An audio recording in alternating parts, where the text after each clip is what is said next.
It is getting more and more challenging for me each and every day. अब क्या हो रहा है कि you saw this look, now after this look, now I've got to get into another look, and it's that journey is being it's a difficult journey for me now.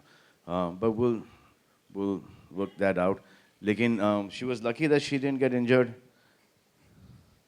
मेरे तो भाई इस पिक्चर में वाट लग गई. So as an actor, what do you देखिए नहीं, think? क्योंकि ये उठो उठो जरा, मैं आपको आ जाओ थोड़ा सा इसको. क्योंकि इन्होंने जब मुझे जब ये रोल सुनाया तो मुझे ऐसा लगा कि हाँ ये तो मैं कर ही लूँगा.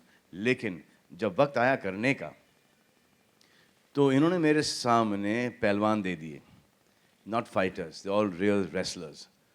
तो जैसे जैसे कोई शॉट होता था उनको ऐसा लगता था कि ये रिंग में एक्चुअली लड़ रहे हैं and with me.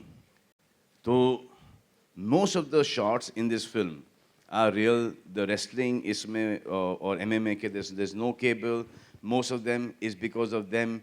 You know, there's a lot of contact happening in there. तो ऐसा लगता था कि यार ये उठा के पटक रहे हैं, बहुत लग रही है. But then जब उनको उठा के पटकना था तो सब 120, 130 किलो के fighters थे. And they're not our film fighters who will, you know, actually give you the leap and they will go down. They expect you to pick them up and throw them down. That was the most difficult part of it. Now, when a wrestler trains, he trains for an hour and a half to 3 hours. And शाम को वापस से 2-3. तो ये training भी चल रही थी रेसलिंग की, MMA की ट्रेनिंग भी चल रही थी, और उसके साथ साथ दिन में 6 से 7 घंटे शूटिंग भी चल रही थी नॉन स्टॉप.